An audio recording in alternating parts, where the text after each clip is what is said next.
Well, when you look outside right now, you might be seeing some clouds and some sunshine and perfect pool weather. Yes, WLNS does have a swimming pool, and you know what? You'd be hard-pressed to pull me out of this thing right now. It's comfortable, and it's great because we don't have any storms just yet. Let's take a look at what we're seeing over on the radar, because we're going to be seeing the chance for some storms. They just aren't here yet. That rain had been moving across Lake Michigan, but if I zoom things out, you'll see it's kind of fizzled, actually. It ran into a little bit of dry air, so good news for us. We're able to buy some dry time before more storms try to redevelop.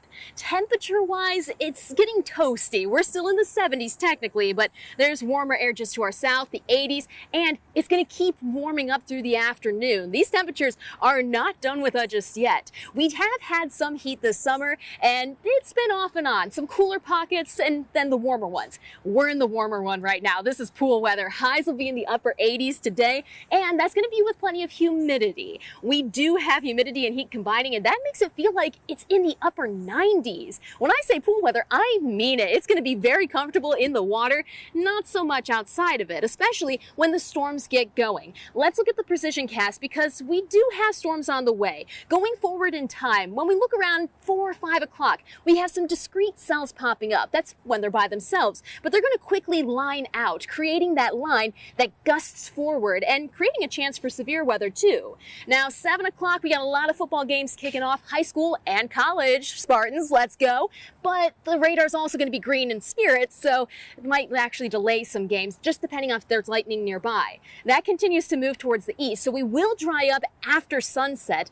It just might cause some problems for tailgaters. And by problems, I mean severe weather. The Storm Prediction Center does still have us under that marginal risk for severe storms today, and it's mainly going to be because of that chance for damaging wind gusts. You also could have some hail. And as you go towards the east side of the state, we actually have a slight risk. That's a 2 out of 5 on the scale, which is all about confidence. Now, when it comes to what we could see, I mentioned that wind could have gusts up towards 60 miles an hour, but also around quarter-sized hail, which in a pool, quarters, they don't do much. I mean, they might be a nuisance, but you have to remember these storms are lines of storms. They can produce millions of hailstones, and those can cause a lot of problems.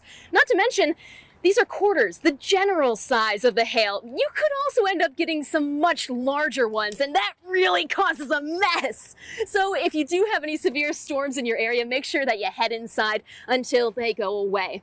As for the tornado threat, it's still a really limited threat. That's more towards the thumb area of Michigan, so not as much of a concern.